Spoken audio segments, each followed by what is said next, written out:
Muy bien, entonces en el mercado industrial nosotros podemos encontrar oportunidades de negocios en, si no estoy mal, todos los segmentos industriales, porque, como lo hemos mencionado también anteriormente, con la capacidad de automatización que se encuentra hoy en día disponible a nivel industrial, todas las compañías son susceptibles de algún grado de automatización. Y ese grado de automatización y de mejora en el control electrónico y eléctrico, pues permite que haya salas eléctricas, salas de control, que discutimos ampliamente la semana anterior con la norma ISA.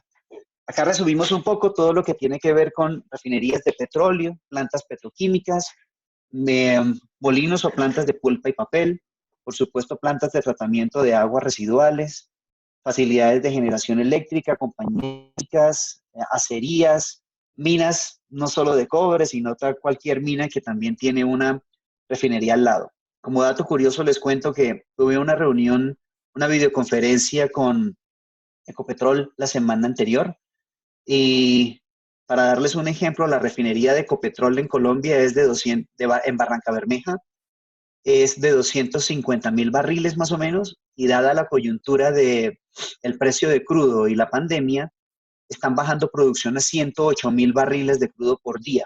Eh, Además de las 4.000 personas que trabajan a diario en la refinería, el presidente de Ecopetrol ordenó enviar a trabajo desde casa, a vacaciones o lo que haya que hacer para que no haya más de 900 personas en la planta. Les comento esto. Y como comentaba Ezequiel, tuvimos una reunión interesante con el ingeniero que maneja toda la parte de aire acondicionado, pues porque él tiene tiempo de reorganizar su plan de mantenimiento, estando en casa y no teniendo el día a día abrumador que pueden tener estas personas a nivel industrial. Entonces, ya discutí con él algunas acciones para empezar a organizar esa parte.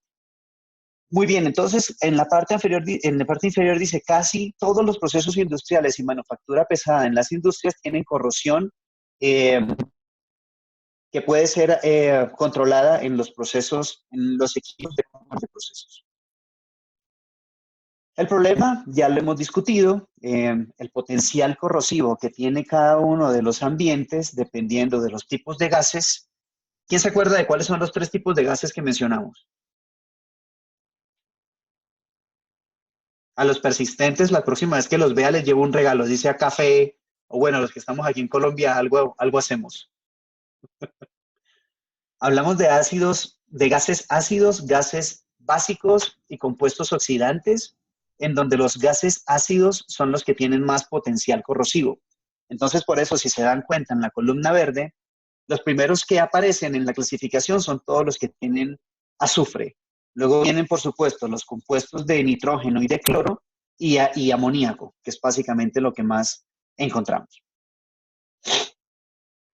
Ya conversamos también del estándar ISA, de las clasificaciones G1, G2, G3 y GX, que es importante tener este rápido cuadro a mano para cuando lo conversamos con alguna persona en industria. Lo que yo he visto es que el conocimiento de la norma ISA a veces se limita o queda en el colectivo de las personas que trabajan en instrumentación y automatización, pero muchas veces los gerentes de mantenimiento o los ingenieros de mantenimiento de producción no saben de qué se está hablando, mientras que cuando habla uno con un eléctrico, con un ingeniero de automatización, reconoce la norma ISA, pero algunas veces no entienden el potencial en cuanto a las garantías de la calidad del aire en cada uno de sus salones.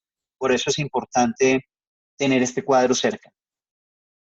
Esto ya lo comentamos, hablamos de la norma Rojos, si tienen alguna duda me comentan, que básicamente es el estándar que salió en Europa para evitar en principio que se utilizara plomo en las tarjetas electrónicas y se cambió por cobre y luego por cobre y plata.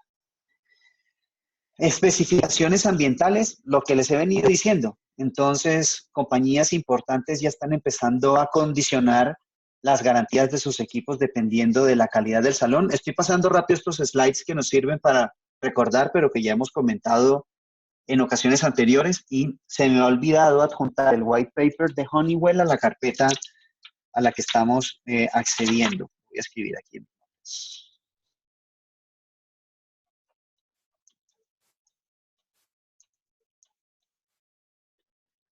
Muy bien.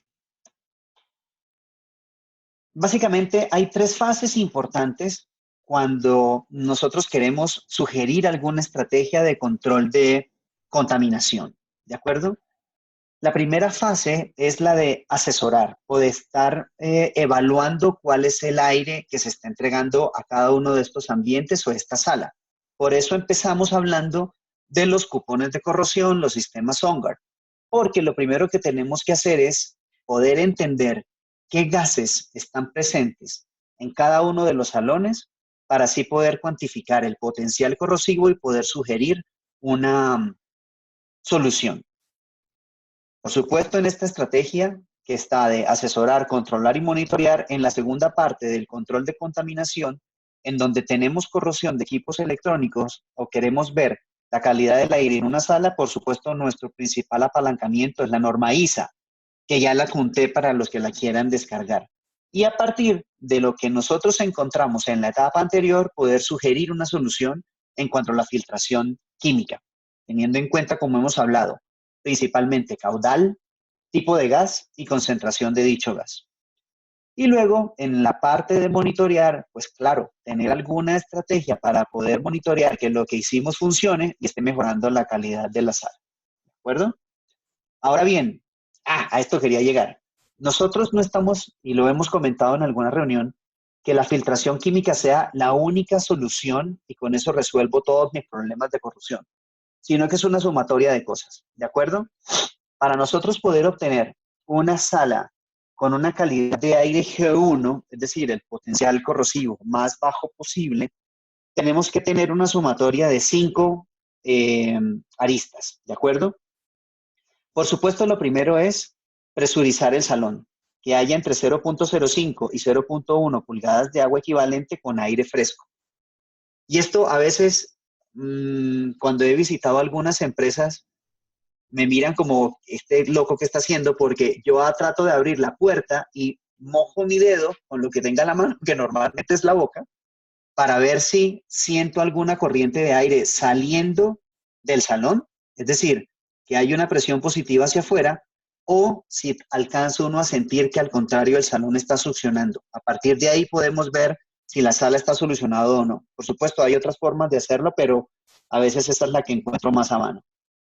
Otra cosa, es muy importante poder controlar la humedad relativa y que esté por debajo del 55%. La norma dice que siempre que hay una humedad relativa mayor al 80%, el ataque corrosivo es inminente, ¿de acuerdo? Entonces la humedad relativa es importante que se pueda determinar o medir. La temperatura del salón o la temperatura de control debe ser cercana a 21 grados centígrados, más o menos 1 grado por cada cambio de aire. Por supuesto, que haya estanqueidad y una integridad en la construcción de la sala y que haya una recirculación del aire de la sala de 6 a 12 cambios por hora. Todo eso lo dice la norma. ¿De acuerdo? ¿Alguna pregunta en este momento? No, esa es la razón por la que el OnGuard mide todas las variables, al menos las Claro, tres primeras. por supuesto, es buen punto, porque me permite ver si realmente no estoy dejando todo en manos solamente de la filtración química porque no vamos a tener los resultados que esperamos.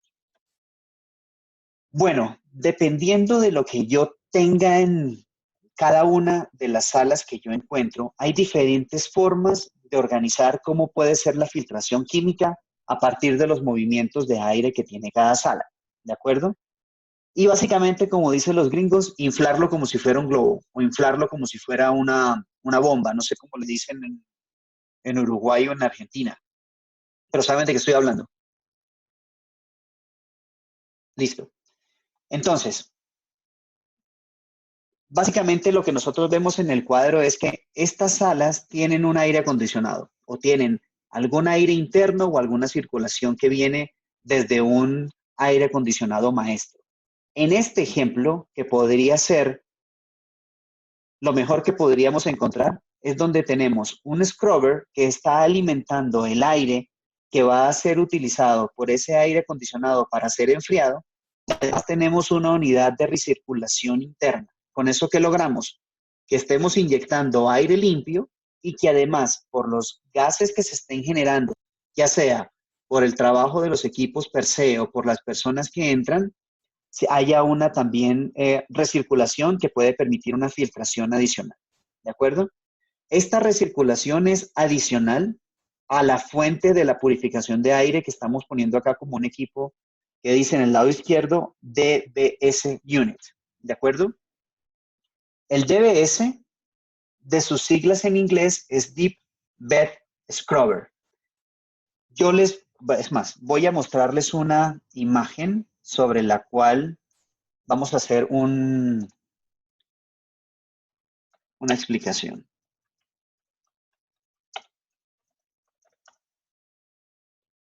Images. Y digo, share. ¿Están viendo las imágenes? Sí, Roger. Listo. Entonces, miren. Este equipo que ustedes están viendo en pantalla, para quienes no los hayan visto con anterioridad, o no me acuerdo si lo mostré en una presentación anterior, básicamente me muestra el esquema general de cómo son los equipos de Purafil, ¿de acuerdo? Recuerden que el corazón de la filtración química es la media y la segunda parte es cómo yo entrego la media para que me filtre el aire. Si nosotros vemos el flujo de aire de izquierda a derecha, empezamos con una flecha gris y aquí vemos una caja negra, ¿de acuerdo? Que en algunos equipos es un reductor de niebla o una protección contra pájaros, ¿de acuerdo? Entonces aquí vemos como una malla negra que me permite bajar el nivel un poco de humedad que venga por niebla en el aire antes de entrar a la unidad. El primer rectángulo blanco que vemos acá es el filtro de partículas. Ese filtro de partículas o prefiltro antes de toda la unidad para evitar que me entren impurezas adicionales. En este tipo de equipo vemos el ventilador que me está succionando el aire para forzarlo a pasar por la media química. Puede que en algunos equipos haya una configuración de un ventilador diferente, pero básicamente si no está antes de la media, está después. O hay equipos pasivos en donde no necesitan tener un ventilador porque el sistema de aire acondicionado tiene la capacidad suficiente para hacer todo el arrastre de aire. Y luego vemos dos lechos químicos de media filtrante. En este caso pues, son dos, pueden ser tres, puede ser uno. A lo que yo quiero ir es que, si ustedes se dan cuenta, en este tipo de equipo, que es el DBS, la media química está a granel, es decir, no está en un marco, no está en un módulo, sino que está a granel por la cantidad de media que se utiliza en este equipo. Este equipo se utiliza cuando hay grandes caudales de aire y grandes concentraciones porque necesito más media química. Tenemos la fortuna que este equipo nos muestra media de color negro y media de color púrpura. La media negra, como lo hemos hablado, es de base carbono activado y la media púrpura es de base permanganato. Ustedes pueden ver como dos escotillas en la parte superior. En esta parte superior es por donde se dosifica a granel la media para poder llenar toda esta cavidad. Como este tiene una sección, como si le faltara una tapa, si nosotros tuviéramos una tapa puesta, esto va a tener puertas por cada una de las secciones para poder acceder, pero en el caso de donde están los lechos químicos, lo que tiene son unos orificios para yo poder tomar muestras de la media química cuando el equipo esté en funcionamiento y poder ver la vida útil remanente de la media. Cuando yo quiero remover la media porque ya se ha gastado, normalmente se hace con una aspiradora industrial para poder sacar toda la media que hay internamente.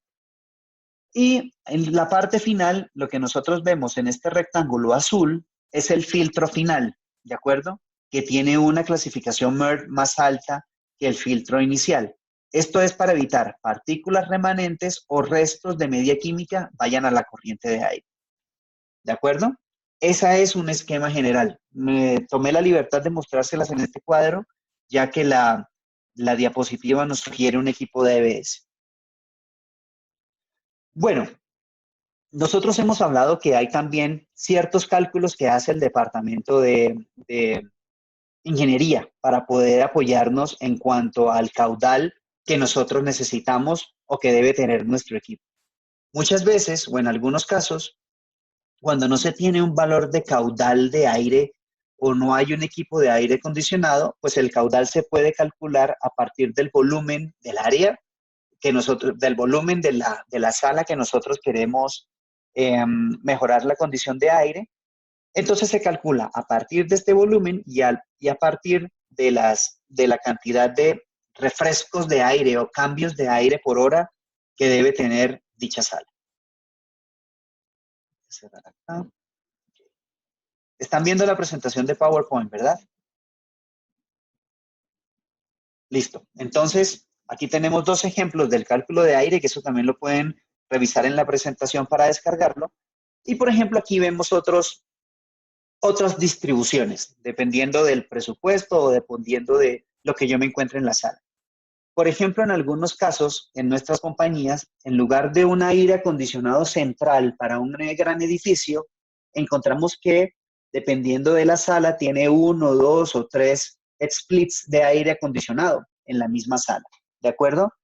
Entonces, por ejemplo, lo que nos sugiere esta disposición es que haya una admisión de aire exterior que pasa por un equipo PPU, que es un equipo de una unidad de presurización positiva.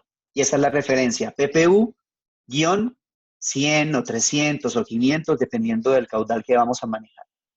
Entonces, como se puede ver acá, el aire exterior y de retorno han sido conducidos a través de una unidad presurización que está dentro del espacio que yo quiero controlar. Y esto también me permite tener el delta de presión para poder presurizar la sala. Si ustedes se dan cuenta, y es algo que no se ve o que no es muy común en nuestras compañías, es la doble puerta. ¿De acuerdo? Esa doble puerta es importante que se pueda tener en salas de control o en salas delicadas porque me evita el choque térmico del aire exterior al aire interior. Es muy común verlo en los países que tienen normalmente estaciones. Ustedes que están en el cono sur de pronto la ven más que nosotros que estamos acá un poco más en el trópico, pues porque allá también lo utilizan para el aire en invierno o en verano, para que no haya un choque térmico tan alto. Aquí hay otra distribución bastante más grande en la que la mayoría del aire que se está manejando como suministro y de retorno están en una sala exterior al cuarto de control que yo quiero presurizar. Y lo que tengo es adentro una unidad adicional también de recirculación. Entonces, ustedes se dan cuenta, todo el equipo de purificación está en un espacio protegido que se mantiene bajo presión positiva, porque yo con este equipo exterior estoy alimentando solamente esta sala. Y así hay diferentes distribuciones, casi que cada solución se convierte en que no hay una receta perfecta, sino dependiendo de los espacios físicos, la cantidad de presupuesto y las redes de aire acondicionado, yo puedo ir modificando. Entonces los sistemas son muy flexibles.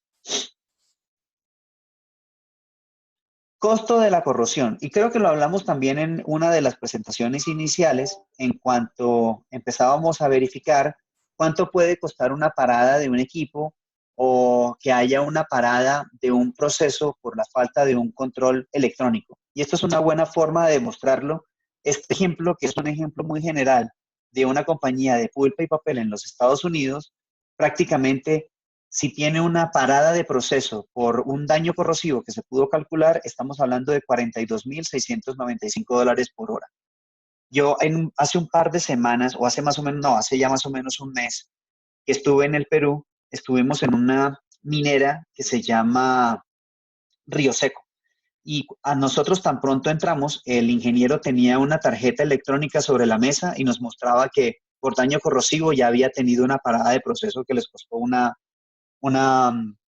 dinero importante. Entonces, por ejemplo, Andrés, en el caso de las papeleras en Cali, podemos empezar a verificar a partir de los volúmenes de producción, más o menos un costo de cuánto es la producción de la planta y tratar de discriminarlo un poco por áreas para tener un poco más ese valor actualizado. Porque es la forma como de sustentar de dónde sale el dinero, ¿no? Naturalmente. Muy bien.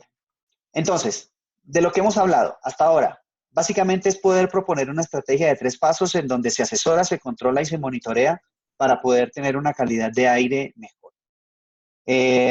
el hecho de que nosotros podamos asegurar una filtración química para evitar problemas corrosivos, pues darle confiabilidad al proceso, ¿no? En todo caso, este es un área de negocio que apenas está empezando a desarrollarse en América Latina. Hasta ahora estamos empezando a hablar de contaminación ambiental, de calidad del aire, y muchas veces primero nos toca crear conciencia de lo que nosotros estamos tratando de hacer. ¿De acuerdo? Voy a ver qué tiene un poco más esta... Ah, esto lo voy a dejar para ahorita.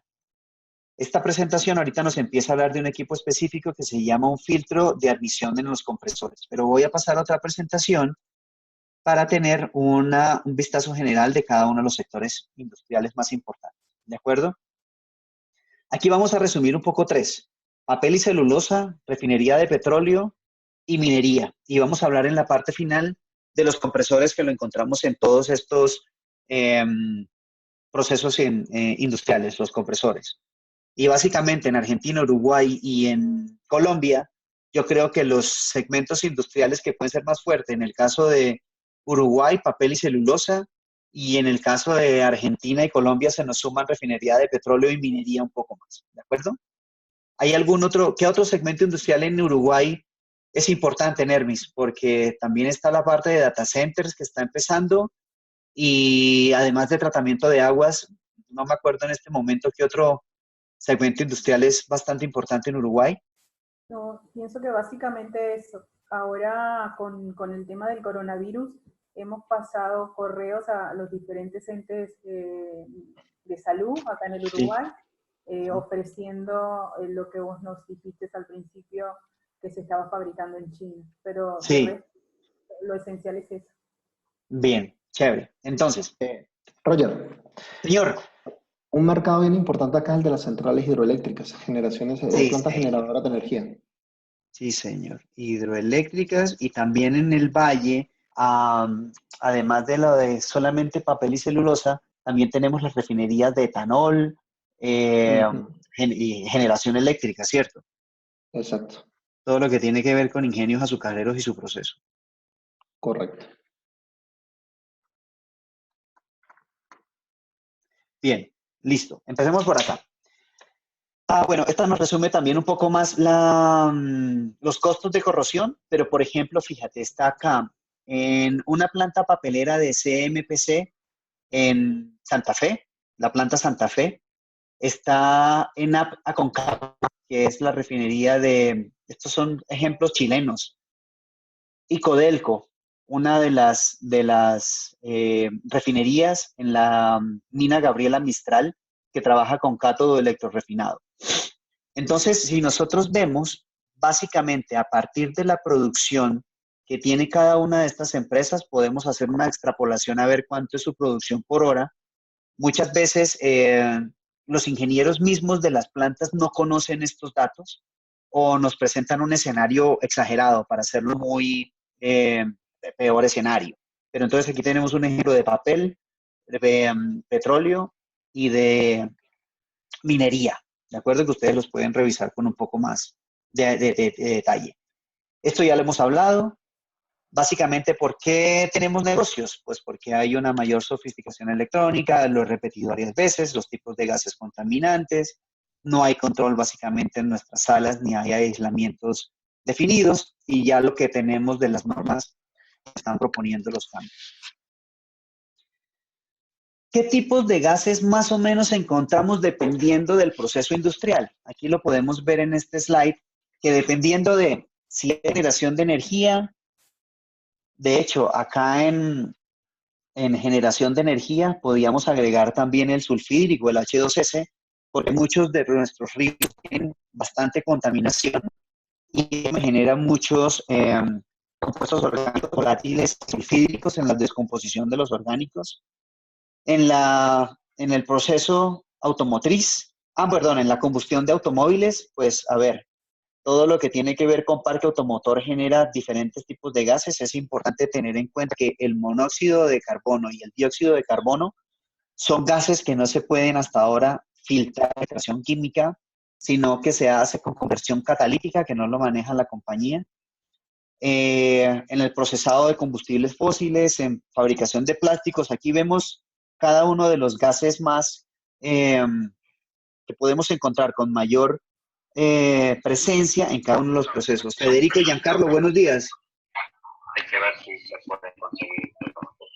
Buen día, Roger, ¿cómo estás? Muy bien, ¿qué cuentas? Vamos a Tuve ver un poquito de problemas con internet, pero ya estamos por aquí. Bueno, no te preocupes que lo que hicimos en principio fue darle un vistazo general a la primera parte que tiene que ver con componentes industriales, pero es un repaso con algo nuevo en cuanto a las configuraciones de lo que hemos visto las semanas anteriores. Y ya en esta segunda parte vamos a ver algunas aplicaciones en procesos de pulpa y papel, en minería y en refinería de petróleo. Estas dos presentaciones, aplicaciones industriales y una que se llama industria, están disponibles en la carpeta que compartimos y le pueden dar un vistazo. Si tienen algún comentario, me dicen en estos días con total tranquilidad. ¿De acuerdo? Ok, entonces esto sería como que ya los ejemplos en, digamos, En ya para los procesos negocios, específicos. ¿correcto? Sí, señor. Ok. Listo. Entonces, fíjense la diversidad de gases que encontramos, ¿de acuerdo? En todos los procesos industriales. Así las cosas, todos podemos tener oportunidades de negocios. Como vimos en la presentación anterior, no solamente basta con la filtración química. Tenemos que presurizar la sala, controlar la humedad, controlar la temperatura, que haya una construcción de la sala que nos permita que esté bien sellada y que haya una recirculación del aire de la sala. Esto lo comentamos también un poco en el slide anterior. Y que dependiendo de cada uno de los procesos, yo voy a tener diferentes configuraciones, ¿de acuerdo? Ya también hemos comentado cómo sucede la magia en la media. ¿Hay alguien que tenga alguna pregunta de esto que lo vimos la semana anterior? ¿O sigo o voy avanzando? ¿Nadie? Para que se den una idea, ustedes ven el grano negro que hay en el lado izquierdo, ¿de acuerdo? Y ustedes ven todas las porosidades que tienen este solo pellet. Estamos hablando de solo un pellet. Si nosotros pudiéramos extender toda el área de contacto de un pellet a partir de todas estas porosidades interiores, tendríamos una superficie de 500 pulgadas cuadradas, que para hacer un pellet de un tamaño tan pequeño es una cantidad importante, ¿de acuerdo? Por eso es que este tipo de porosidades o este control en cuanto a la construcción del pellet como tal es importante, porque recuerden que el chemisorption o la reacción química y la adsorción es un proceso superficial. Así, entre más área yo tenga, yo puedo intercambiar con más cantidad de aire y más rápido. Hablemos del proceso de pulpa y papel, ¿de acuerdo? ¿Quién sabe en cada uno de sus países cuál es la materia prima para la fabricación del papel? Porque hay diferentes formas. ¿Quién me cuenta? Por ejemplo, en lo que ha visto en sus países. En Cartón Colombia trabajan directamente con pinos y para lo que es Propal trabaja con el bagazo de la caña. Con bagazo de caña, genial. ¿Quién más? Acá, básicamente, Argentina, entiendo que se trabaja también en el norte con bagazo de caña. ¿Bagazo de qué? Perdóname que te perdí un momento. Bagazo de caña, lo mismo. Bien. Nermis, tú nos ibas a comentar también. acá que yo sepa, solamente con pulpa, con árboles, con pinos. Eucaliptos. Sí, Eucaliptos, exacto. sí. Muy bien. Y usan el eucalipto porque es el árbol que más rápido crece en la tierra y tiene una Tal buena cual. contextura para hacer la pulpa. Hay algunos, pues por supuesto, hay otras plantas que utilizan papel reciclado también, ¿no? Proceso de pulpa y papel. Entonces, en principio, el negocio más grande de filtración química sobre la tierra lo tienen las papeleras, ¿de acuerdo? Porque es el proceso más susceptible a corrosión. Y es el proceso más susceptible a corrosión por el proceso per se, porque desde la fabricación de la pulpa, licor negro y todos estos tipos de procesos químicos que se dan, hay mucha emanación de gases. Si uno se da cuenta cuando visita esta área en una papelera, siempre ve uno vapores, o algún tipo de humo, o se sienten humedades u olores. Ustedes me confirman o me corrigen si estoy comentando algo. Y son las plantas de mayor consumo de filtración química. Si nosotros comparamos el potencial de desarrollo de negocios de un proceso de pulpa y papel con respecto al proceso petroquímico, que es un proceso acostumbrado a invertir dinero, casi que pulpa y papel es 10 veces el tamaño de negocio de un proceso petrolero. ¿De acuerdo? Entonces, ya dijimos que son los mejores candidatos. Existe el proceso Kraft para producción de celulosa a partir de madera o chips de madera, en los que estamos hablando a partir de árboles o de bagazo, de caña incluso. Idealmente producen papel a través de celulosa producida en las propias fábricas, lo que hemos dicho. Y las plantas que trabajan 100% papel reciclado o tissue no tienen tantos problemas de corrosión como las anteriores. Entonces, todas las que tengan producción a partir de árboles, ¿de acuerdo? Y que utilicen el proceso Kraft, es el negocio más grande que podemos encontrar, ¿de acuerdo? ¿Qué problemas existen? Como ya lo mencionamos, humedades muy altas, temperaturas, además de los gases en los alrededores de la planta. ¿Se da mucho cloro? Pues a ver, porque el blanqueamiento del papel se hace con cloro. ¿Quién conoce el proceso de papel con un poco más de detalle de los que están en la conversación? O que lo hayan visitado regularmente y sepan más o menos las áreas.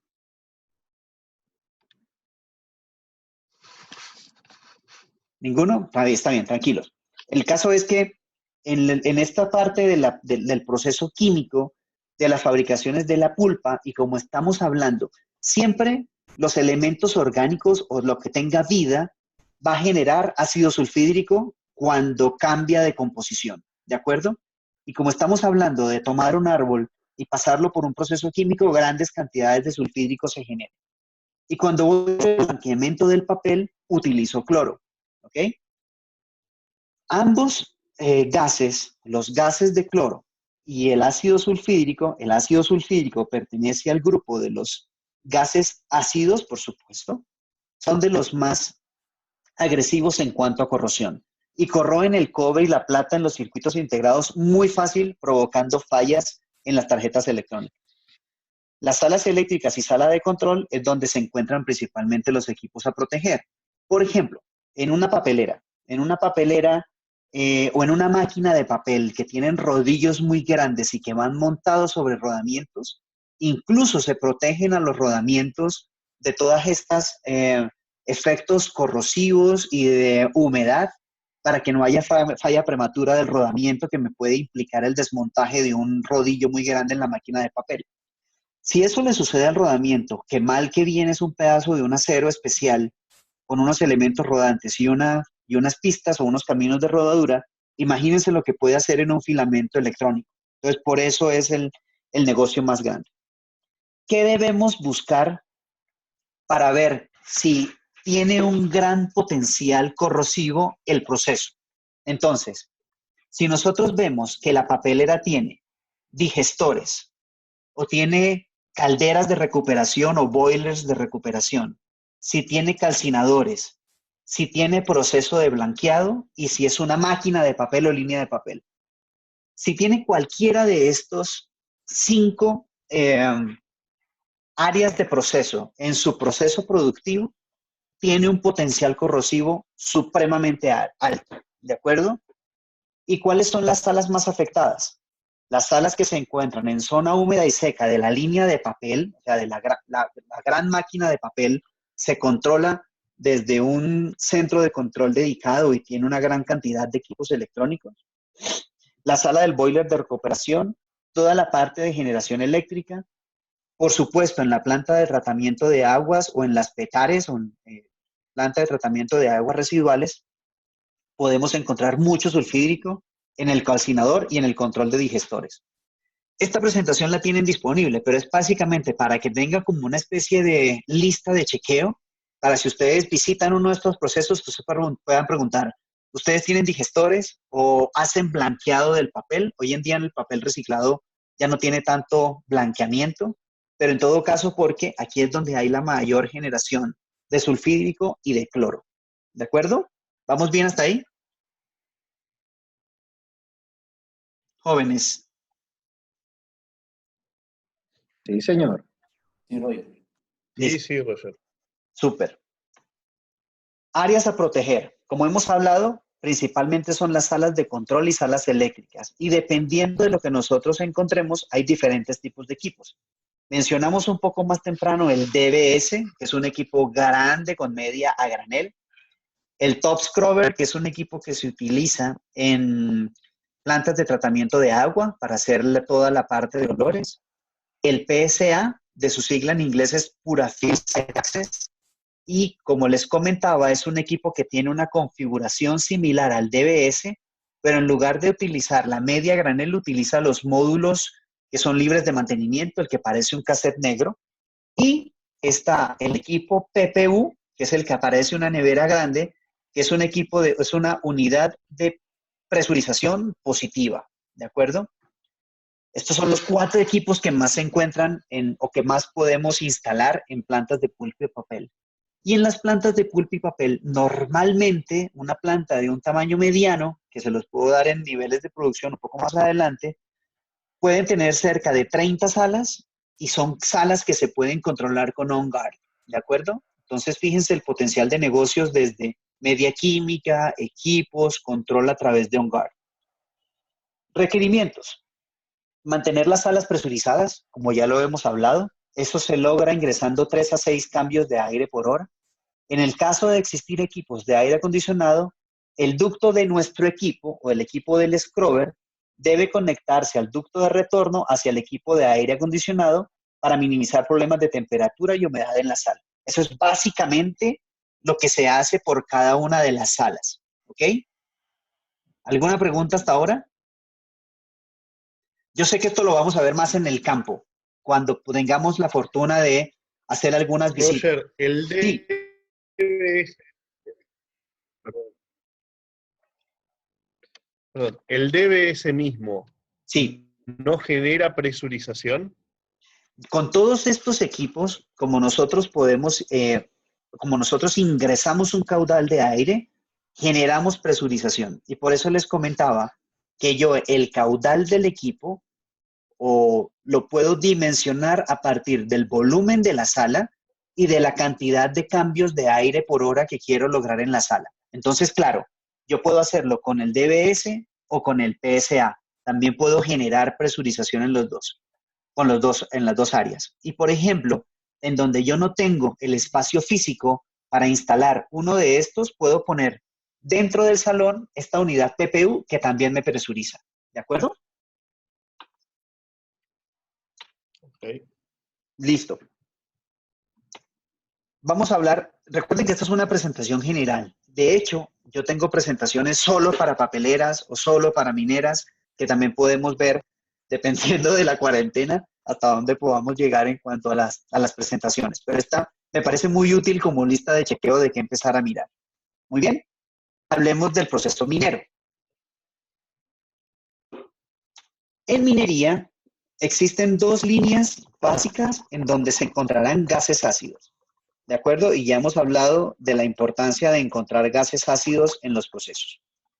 Normalmente, la minería, pues se hace una excavación, ya sea una excavación subterránea o una excavación a cielo abierto, donde principalmente sacamos primero la roca que queremos analizar, queremos procesar, ¿de acuerdo? Luego esa roca, luego de pasar por un proceso de trituración y algunas selecciones iniciales, por supuesto pasa a una refinería o a una fundición. Estas refinerías básicamente lo que hacen es tomar un compuesto de roca con algún líquido, porque depende del tipo de proceso, y lo van a desarrollar para poder sacar los minerales o los metales que se quieren de cada uno de los yacimientos. Entonces, vamos a encontrar refinerías y fundiciones, ya sea cobre, acero u otros metales, ¿de acuerdo? Porque hay mezclas de minerales o metales en cada una de las rocas.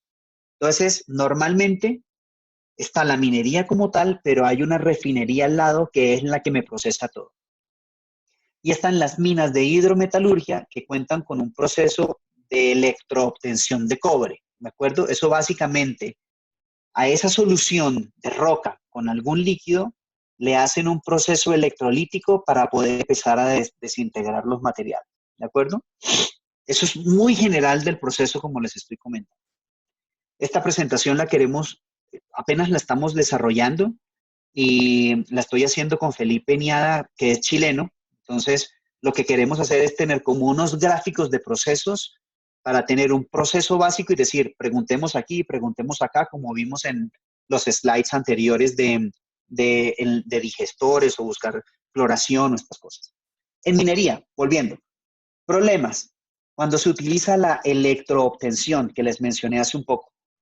En las celdas electrolíticas donde se provee la electroobtención, existen gases ácidos que se evaporan debido a la temperatura en la cual ocurre este proceso eléctrico.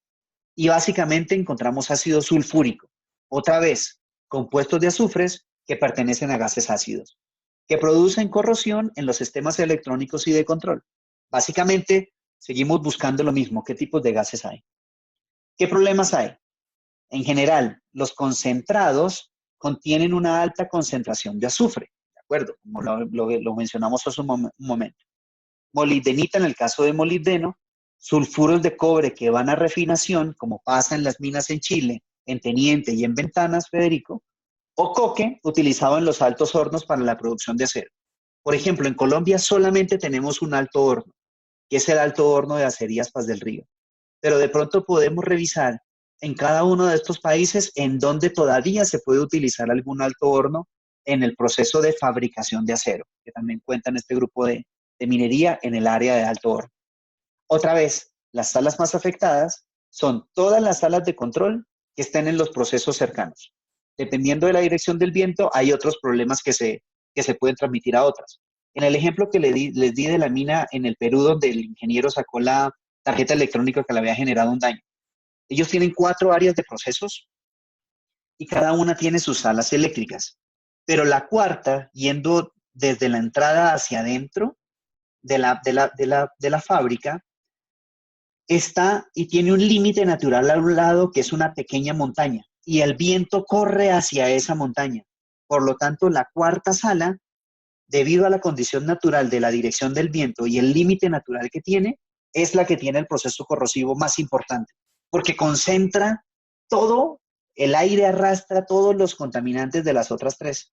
Y hemos tenido que sugerir un equipo bastante más grande para esa cuarta sala, porque no puedo ni quitar la montaña ni cambiarle la dirección al viento, ¿de acuerdo? Entonces, esos son puntos interesantes para analizar. Y otra vez, ¿qué tipos de área me interesa proteger? En este tipo de casos, salas de control y salas eléctricas. En la carpeta, yo les incluí los casos de éxito que ya hemos traducido al español. Y el primer caso de éxito que nosotros hicimos en Latinoamérica es en la mina El Teniente de Codelco. Yo no sé si yo les comenté este caso en una sesión anterior, es que no quiero repetir lo mismo. ¿Ustedes se acuerdan que les hablé de una alianza entre Honeywell, Codelco? ¿O no lo mencioné con ustedes? No Sí, recuerdo. Roger. Sí, lo has comentado, Roger, que desarrollaron un laboratorio conjunto para tema de análisis de gases y tratamiento. Exacto, Federico. Entonces, en términos muy cortos, Andrés, básicamente hubo una alianza Honeywell-Codelco-Purafil para la modernización de las salas eléctricas en la mina. Se hizo todo el proceso, se vio lo que vimos para lograr un G1, pero más allá de proteger el equipo, yo lo que comento siempre es que el ausentismo por enfermedades respiratorias de los trabajadores de las salas de control en Codelco disminuyó porque están respirando mejor aire y ya no se enferman. Antes estaban respirando muchas partículas de minerales, ¿de acuerdo? Otra vez, básicamente, la misma familia de equipos que mencionamos en el punto anterior, la misma intención de presurizar las salas, de hacer los cambios de aceite y otra vez, analizar si hay una línea de aire acondicionado o si no la hay, ¿de acuerdo? Bueno, entonces, ya son las 10 de la mañana. Hemos hablado del proceso de pulpa y papel y de minería. El miércoles podemos hablar un poco más del proceso de petróleo y de la parte de compresores de aire, que es muy importante sobre todo que hay compañías de suministro de oxígeno o suministro de gases a procesos productivos que utilizan muchos compresores y toman el aire del ambiente. Eso lo podemos ver la próxima sesión el miércoles. Yo voy a parar ahí. Voy a tratar de disfrutar mi feriado en familia y cualquier cosa, estoy a sus órdenes. ¿Tienen alguna pregunta de lo que vimos hoy? No, Roger, muchas gracias por todo y que disfrutes tu familia. Igual, No, Roger, Roger. muchas gracias por Bien, todo. Roger, Lo muchas mismo para gracias. todos. Feliz Día del Hombre desde acá, desde Colombia, que ese es el feriado de hoy. Y espero que sigan sanos. Cuídense y cuiden a sus familias. Un abrazo. Igual, Roger, Roger, cuídense por allá también para ti y Igualmente. para tu familia. Saludos. Adiós. Chao, que estén bien. Hasta luego.